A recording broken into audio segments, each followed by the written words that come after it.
జై శ్రీరామ్ అండి. ఇవాళ మనం గుమ్మడికాయ బరడా ఎలా చేసుకోవాలో తెలుసుకుందాము.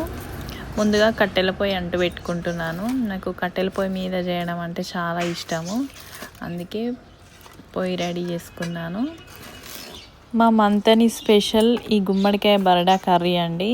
చాలా బాగుంటుంది, చాలా టేస్ట్ ఉంటుంది. నాకు కూడా చాలా ఇష్టం, అందుకనే ఈ కర్రీ నేర్చుకున్నాను.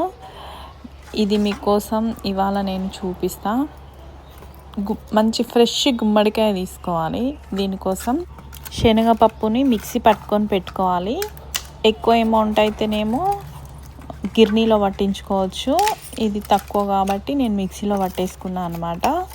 మిక్సీలో కొంచెం రవ్వ పట్టుకోవాలన్నమాట. దీన్నే బరడా అంటారు, అందుకే దీన్ని గుమ్మడికాయ బరడా కర్రీ అంటారు. ఈ బరడాని మనం ముందుగా రెడీ చేసుకొని పెట్టుకోవాలి. గుమ్మడికాయ తరిగి కొంచెం పెద్ద ముక్కలుగానే కట్ చేసుకొని పెట్టుకోవాలి. ఇప్పుడు మనం గుమ్మడికాయ కర్రీని స్టార్ట్ చేద్దాము. ఫస్ట్ నేను పొయ్యి అంటు పెట్టుకుంటున్నాను. ఇప్పుడు మనము గిన్నె పెట్టేసుకుందాము. తగినంత ఆయిల్, అంటే ఈ కర్రీలో కొంచెం ఎక్కువ ఆయిలే పడుతుంది. ఆయిల్ హీట్ ఎక్కనిద్దాము. ఈ బరడాలో ఉప్పు, కారం, పసుపు, ధనియాల పొడి, జీలకర్ర పొడి, మెంతి పొడి అవన్నీ వేసి ఇవన్నీ మనం కలిపి కొంచెం ఆయిల్ వేసి అలా కలిపి పెట్టుకోవాలన్నమాట కాసేపు. ఫస్ట్ ఆయిల్ వేడెక్కింది, మనము జీలకర్ర, ఆవాలు, ఎండుమిర్చి వేసేసుకుందాము. తర్వాత మనం రెడీ చేసుకున్న గుమ్మడికాయ ముక్కల్ని కొన్ని వేసేసుకున్నాను. వేసుకున్న తర్వాత మనం ఒకసారి కలపాలి. ఇప్పుడు మనం పసుపు యాడ్ చేసుకుందాము. మొత్తం ముక్కలు వేసుకుంటే పసుపు సరిగా కలవదనేసి నేను కొన్ని ముక్కలు వేసుకున్నాక పసుపు వేసుకున్నాను. ఇప్పుడు మనం అన్ని ముక్కలు వేసేసుకుందాం కర్రీలో. ఇప్పుడు మనం కొంచెం అలా కలపాలి.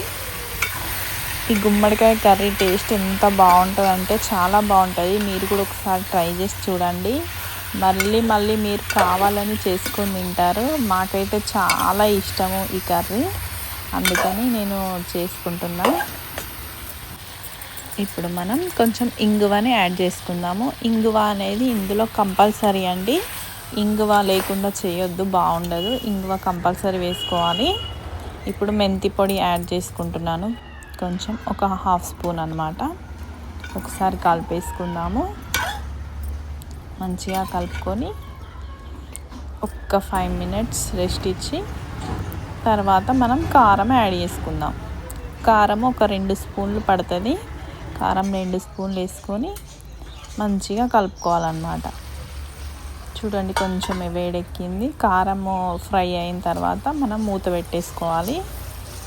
ఇప్పుడు మనం ఒక 2 గ్లాసెస్ ఆఫ్ వాటర్ మనం యాడ్ చేసుకోవాలన్నమాట. ఎందుకంటే ఆ ముక్కలు మంచిగా ఉడకడానికి మనకి ఆ వాటర్ అనేది యూజ్ అవుతుంది. కాబట్టి వాటర్ వేసుకొని మనము మూత పెట్టేసుకుందాం.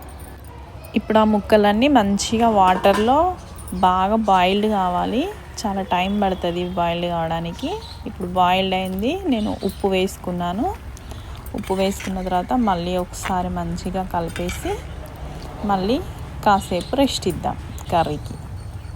చూడండి, ఇప్పుడు కర్రీ మనకు ఉడికిందా లేదో చూస్తున్నాను. ముక్క కొంచెం ఉడికినట్టు అనిపిస్తుంది. ముక్క కొంచెం ఉడికింది. ఇంకొక 5-10 మినిట్స్లో అయిపోతుంది. ఇప్పుడు మనం బరడాని యాడ్ చేసుకుందాం.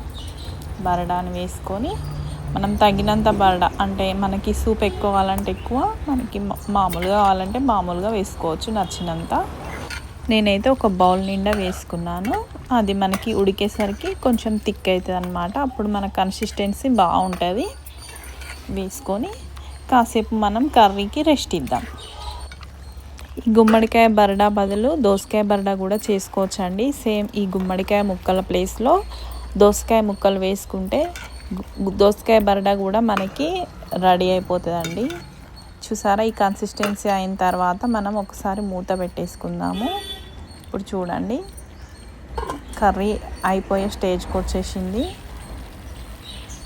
మంచిగా ఆయిల్ పైకి వచ్చిన తర్వాత కర్రీ అయిపోయినట్టే. ఇప్పుడు మనం ధనియాల పొడి యాడ్ చేసుకున్నాము. ధనియాల పొడి వేసుకొని కాస్త కలిపేసి అలా ఒక 2 నిమిషాలు ఉంచాలి. ఇప్పుడు మన కర్రీ రెడీ అయిపోయినట్టే. ఇంకా మనం తినడానికి కర్రీ రెడీ. ఇప్పుడు ఒక్క చెక్క నిమ్మరసం వేసుకుందాము. నిమ్మరసం ఎందుకంటే కొంచెం పులుపు ఉండడానికి. ఆల్రెడీ గుమ్మడికాయలో పులుపు ఉంటుంది, కాకపోతే నిమ్మరసం వేసుకుంటే కొంచెం పులుపు ఉంటుంది, బాగుంటుంది. యాక్చువల్గా మనం వేయాల్సిన ఇంగ్రీడియంట్ ఏంటంటే నిమ్మ ఉప్పు. ఆ నిమ్మ ఉప్పు నా దగ్గర లేదు కాబట్టి నేను నిమ్మకాయ వేసి చేసేసాను. మీరు కూడా లేకపోతే అదే వేసుకోండి. ఇప్పుడు కొత్తిమీర వేసుకుందాము. రెడీ అయిపోయింది మన కర్రీ, గుమ్మడికాయ బర